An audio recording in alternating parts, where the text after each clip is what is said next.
Welcome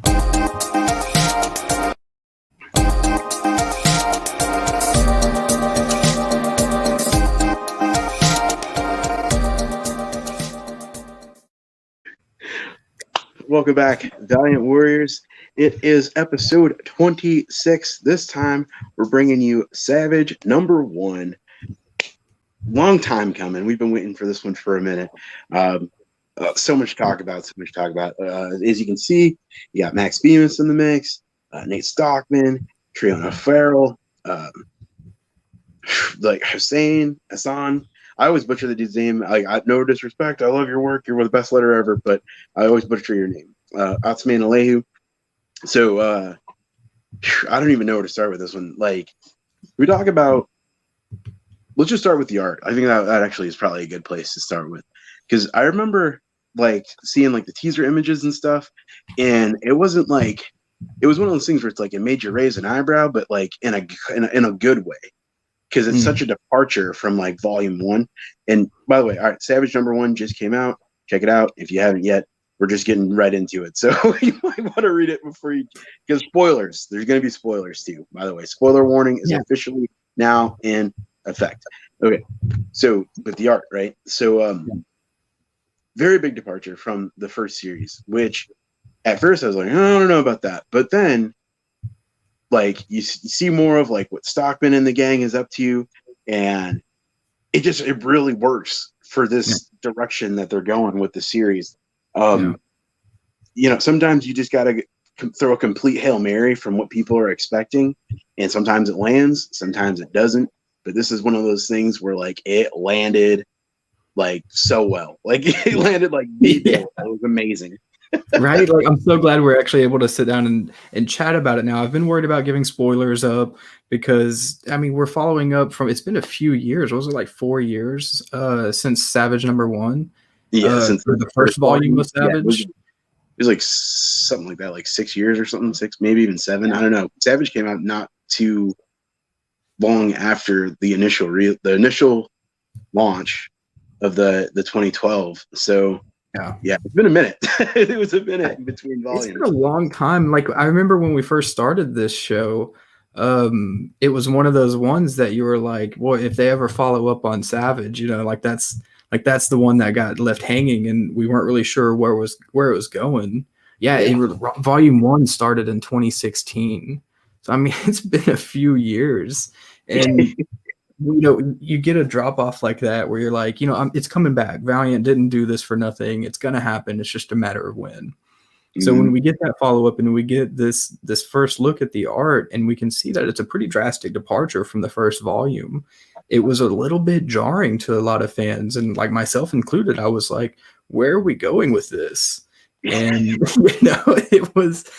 But man, Valiant pulled it off. The whole creative team. Stockman just did incredible work with it. But really, those colors from Triona Farrell just like gave it the right mood that I think it needed. And I really love that about it, because I mean, we're following up after the main character is thrust back into what, like, modern world, basically, after, you know, our current society after being stranded during the first volume. And I think that sets up a fun premise, because it is such a departure from tonally, narratively, from anything from volume 1, but it still feels familiar like the character. And I think that's where the artwork helped this #1 issue to excel so much, because when you're first getting into those first few pages and you see this character like trying to make his way in what I've referred to like doing the concrete jungle thing, and, you know, on social media, like in the news, and you're like, what is going on? And then less than halfway through the issue, you're like, oh, okay. Like, it gets so violent with these dinosaurs and monsters. And that, I was like, okay, this is a Savage book, and I'm so here for like this continuation in this direction, because yes, it's unexpected, but sometimes that's what you want out of a comic, because that's how you have fun with it. And this one is so much fun. Yeah, and the timing, like for me personally, the timing was pretty wild, because I actually just started getting into reading like the original Ninja Turtles run, you know, from Eastman and Laird, and I don't know if that just like prepared my mindset or something, because the current run, like the art and the color choices from Triona, like it very much reminds you of like that gritty, like it's not trying to be like pretty, but it is kind of style where it's hyper kinetic, and it's like it feels very like, if it was music, it would like undoubtedly be like punk rock. You know what I'm saying?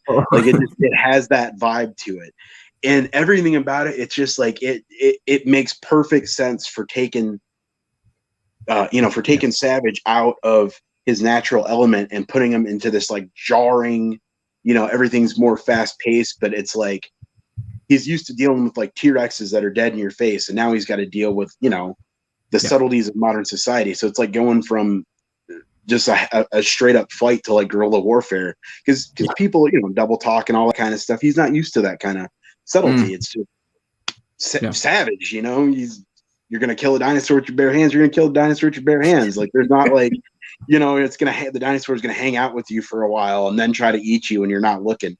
You know what I mean? So, right. So it's just cool to see like how they're setting it up already, and then just like his reaction, where he's just like ready to, he's just like, thank you, when like the monsters and all that start showing up, and it just he's just stabbing faces and busting out of eyeballs and all this crazy stuff, and it's just like you get that vibe that even though that's the most bizarre part of the book, it's like the part where he's clearly the most at home, right? And that juxtaposition is just really cool. Like it does so much for the direction to show like how somebody can be like in that just brutal environment, but like be almost more civilized in that than in like the modern, like selfies, do a kickflip off right, to reference a panel,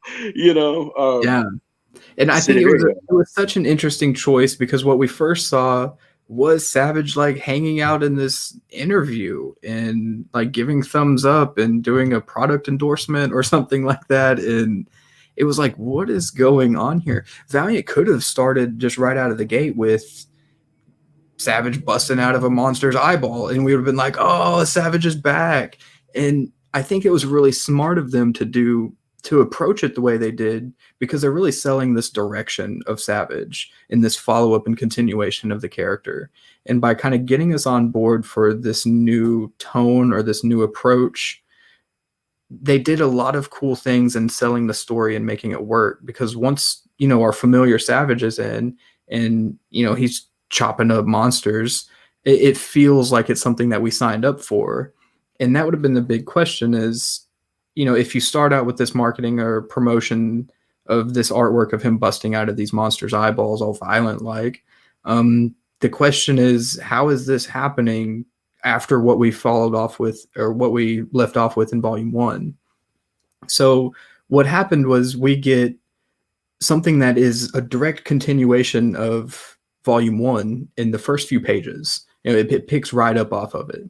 And I think after such a long wait, I really appreciated that. And then after a few pages, you're like, okay, but I'm ready for a Savage book. And then it hits. And you're like, oh, okay, here I am. Like, this is what I signed up for. This is violent. It's also a lot of fun, because it doesn't have like the Turok feel or something like that. It feels like it's a book that is a character finding his place in the Valiant lineup. And it seems like this creative team has a firm grasp of this character's place, and I'm excited for this direction because it puts him in a prime position to meet the rest of the Valiant lineup. There's no telling who could come out of this, because it's not exactly a character who's just lost and trying to find his way back. It doesn't feel so much on the fringe of the Valiant universe now. It feels like this is a character who, has a place in the current Valiant lineup in the current universe and could have a bigger role to play as things move forward.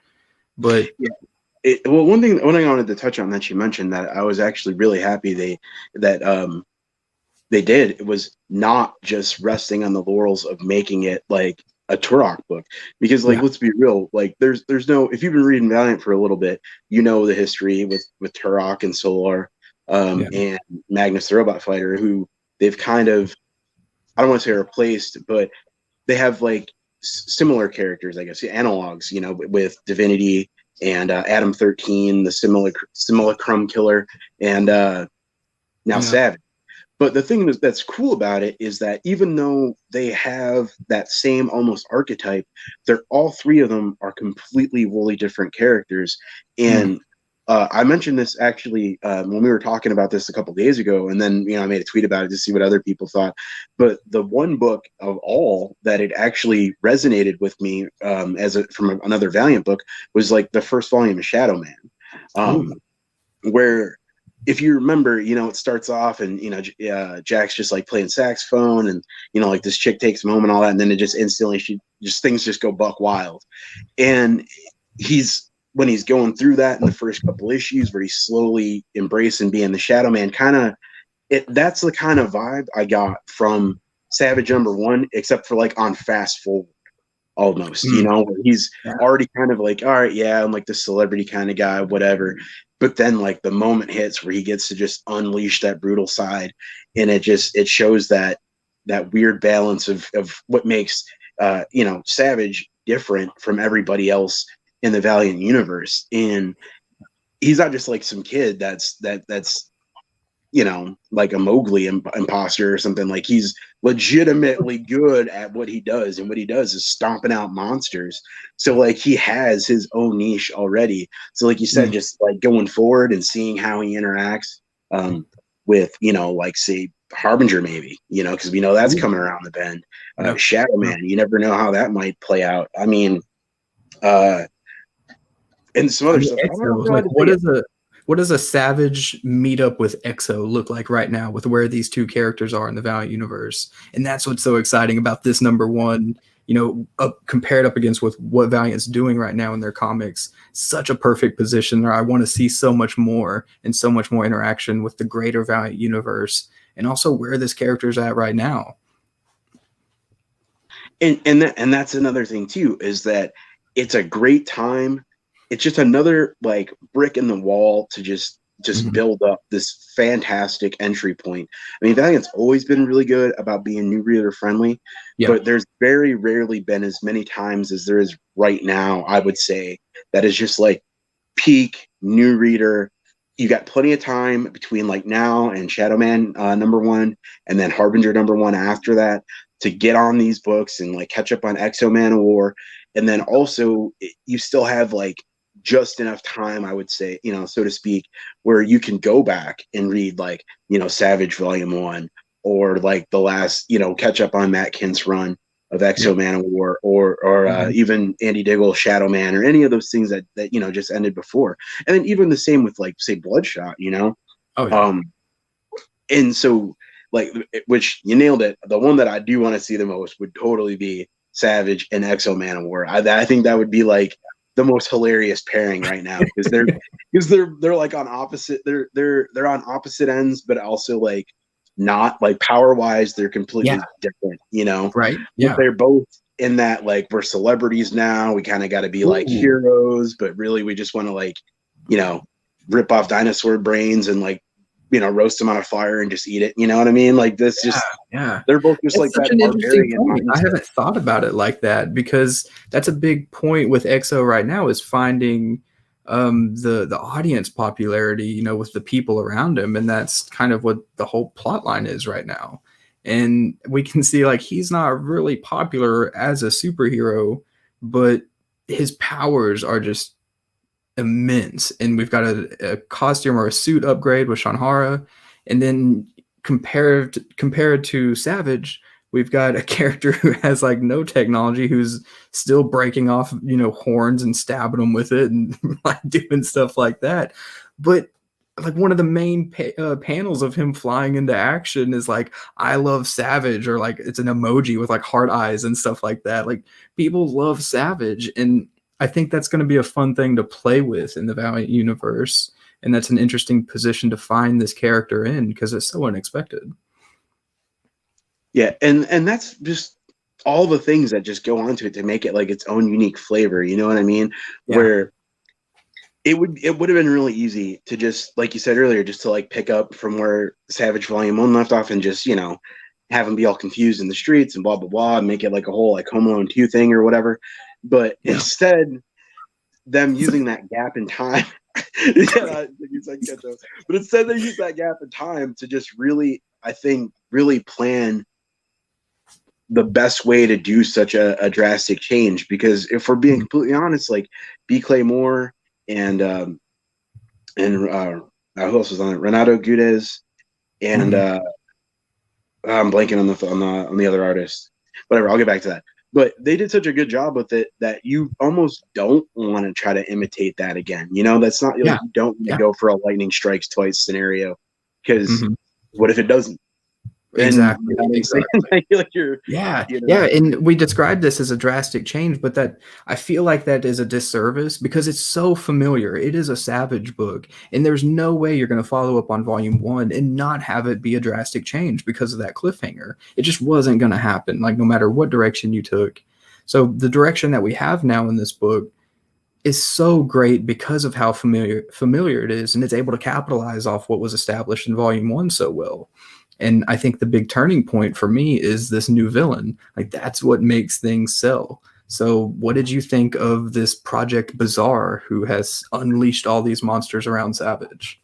I absolutely loved it because it's so, like, the idea that you take a character who's used to destroying like dinosaurs and, you know, reptilian style monsters, and they still kind of did that with the kaiju and stuff, but they're taking it into like this weird like 70s Bond villain sci-fi kind of, you know what I'm saying?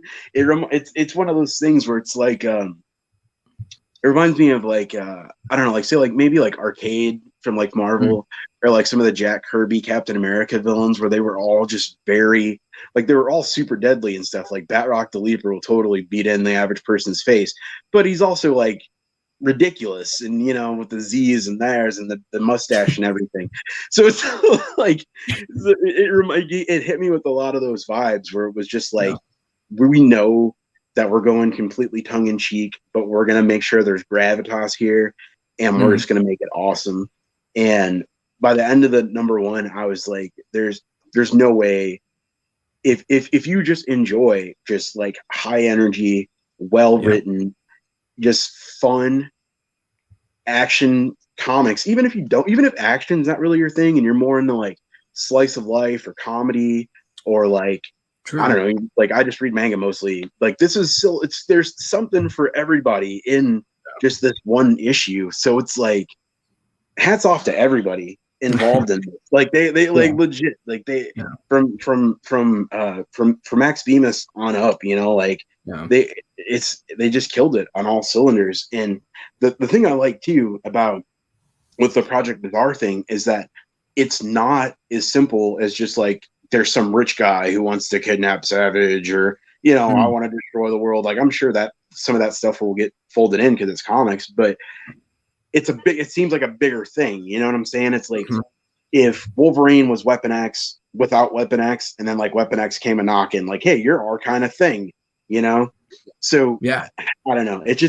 I'm excited for it. Like there's so many possibilities, like just trying to piece together what their actual plan could be.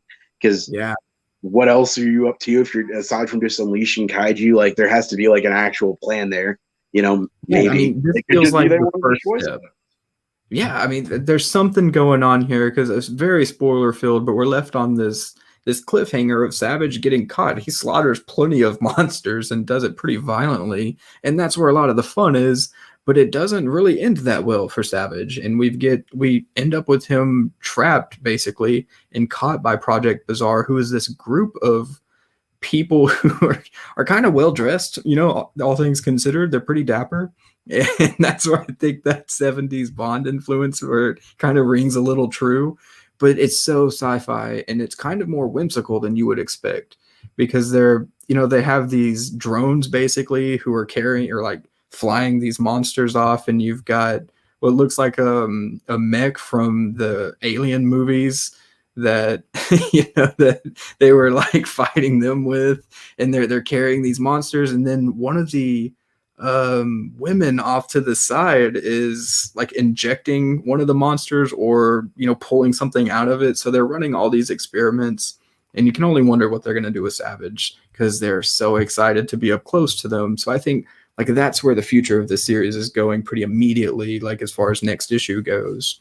But it'll be cool to see what this plan is, and like obviously the whole plan wasn't to just unleash these monsters. It feels like there's something else at play here.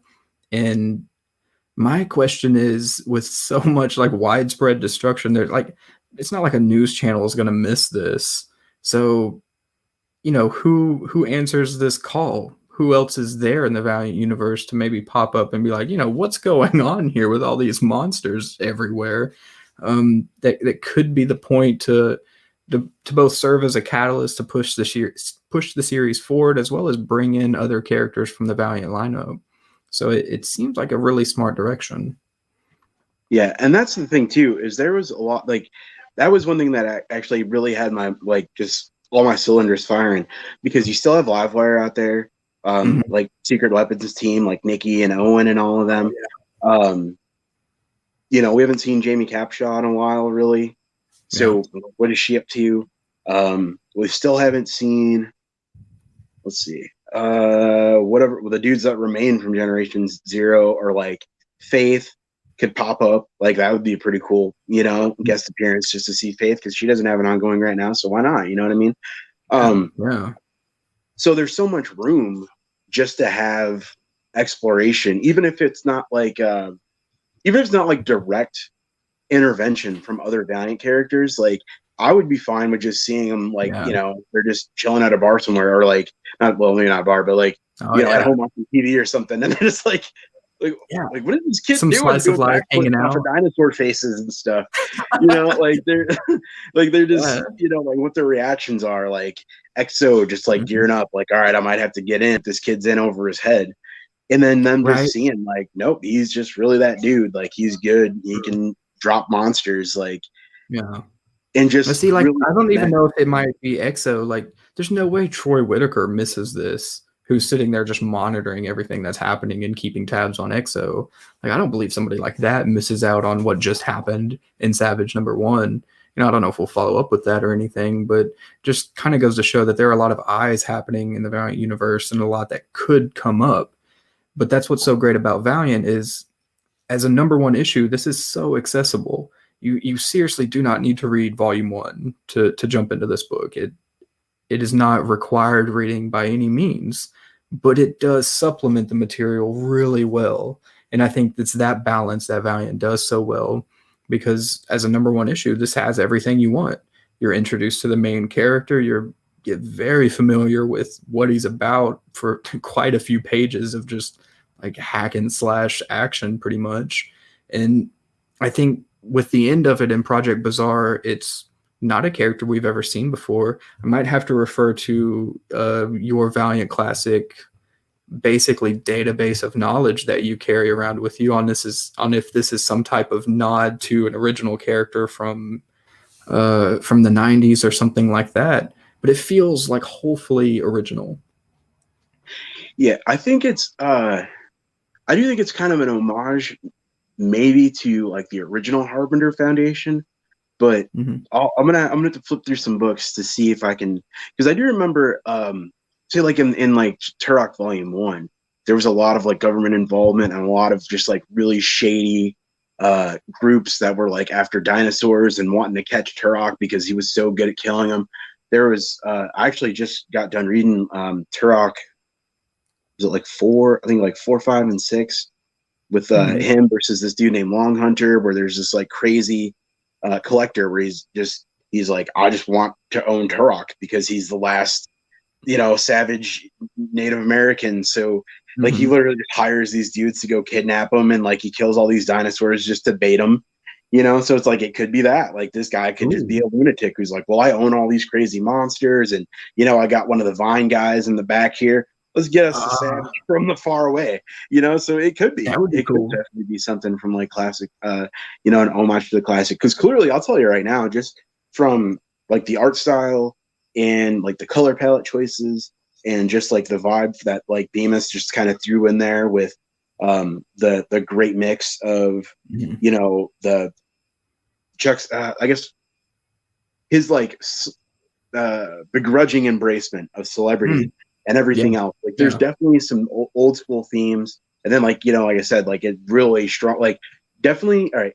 After we're done, go read like the first 3 issues of Shadow Man again, and you'll see what I'm talking about. Like you'll be like, okay, like that's such a weird place to go to. Or even read the Aerosmith one. If you haven't read that one yet, read the Aerosmith one, and then you'll get exactly what I'm talking about. That's nice. Shadow Man number 9. Or is it 10? 9. Yeah, 9. Okay, so, but like, they definitely know what they're doing. Like, they definitely know their history. They know, like, somebody there was reading, like, Jim Shooter era Valiant, because you can see the seeds of that influence. And then, like, the extremeness of the action and all that. I mean, that's definitely harkens to some of the Acclaim era stuff as well. So, yeah, all those, I couldn't help but bring that up, kind of just talking with you in chat. Like as soon as I read it, it feels like a Valiant Classic book, and I don't mean to say that in a way that it feels like some 90s rehash or something like that. It captures the spirit of what Valiant was kind of founded on and what it continues today. And I think that's one of the best things it has going for it, because it uses this character to kind of pull out the best in what Valiant offers in comics, in both, the accessibility and the quality of storytelling, the creative teams that Valiant's been able to put together that's both surprising and familiar for a story like this. It really just checks all the boxes, right? I mean, I think if it's too early for an outside character, part of the Valiant universe to show up, but I think it's really close to as good as it's going to get, right? As far as what we were expecting with this book, it just shattered all my expectations, and now I don't know what's coming in issue 2, but I'm ready for it. Yeah, and exactly what you're to Tarkin, what you're saying with the classic vibe. It's like, if you're watching, you can go back and check out some of our classic Valiant episodes, see what I'm talking about. But where there's that level of writing and like just very personal feel that you got from like the classic Valiant, like this brings all that back to mind. Like if you were a fan of Archer and Armstrong back when like Barry Windsor Smith was drawing it, or anything from Solar, really, from like the first, say, 24 issues or so, like anything from that time period, like this is a book for you. But if you're also like, I'm not necessarily super big on superheroes, so you're more like into like Image stuff, where it's more like 6 issues and done kind of stories, then this is a good one for you too. Like, like closing thoughts on this, this is probably the most impressed I've been by an issue since Rye number 10, which, if you remember how crazy I was about that one, that's saying something, because it's just very impressive to, like you said, like you had to make a change of direction, but to do one that's like so drastically different and to just nail it, just 10s across, all judges 10s, like it's just a phenomenal thing. It's like this is the reasons why we love Valiant so much, and it shows that like they definitely have like their finger on the pulse on like what brings their readers back, like what brings the old fans back, and what their brand of marketing, or their flavor, I should say, what the Valiant flavor that gets other new people in, and they're like, okay, so this is why people have been nuts about these dudes since like 1992 or 91. Like I'm on board now. Like I get it. Like it makes sense. Yeah, exactly. And I'm more, I'm on the Bloodshot side of things, and Savage wasn't a character that I just naturally gravitated towards. But a cool thing about this book is it, like you said, it shows that Valiant, the editors, the creative team, marketing, everybody involved has their fingers on the pulse of what makes Valiant tick and what keeps us so excited for it. And I think it gives me a lot of hope that what's coming is going to be spectacular, because we've got Shadow Man on deck, we've got Ninjak, we've got Harbinger coming, and Savage number 1 being what looks like a tonal shift and what could be drastically different, but they just land it incredibly well and they stick it. I think it's a sign of great things to come. And it shows, like you said, Rye number 10, My favorite was Bloodshot number 10. Oh, that issue, so good. But they're doing that a lot now, right? Like here recently, that's what these books are doing, and Savage is just another one on the list that has me so excited that I'm just recommending it to random people, and that's what I love about it. Yeah, exactly. And honestly, I can think of a better way to wrap it up than that, because it's really it's that simple. Like if you're Yeah. looking, if you're a longtime fan and you're just like you've been out of the game, or you're like just been wondering if it'll stack up to the hype, get Savage number one. If you're just so happen to stumble across this video on internet land, guess what? If you like comics or you just like good entertainment, get Savage number one. Also, Mhm. if you're watching on YouTube, don't forget to like and subscribe. If you aren't following us on Twitter already, what is wrong with you? Get on over there at Valiant Watch, and don't miss out on any of the newest things Valiant. And as always, support your local comic book shops and stay valiant.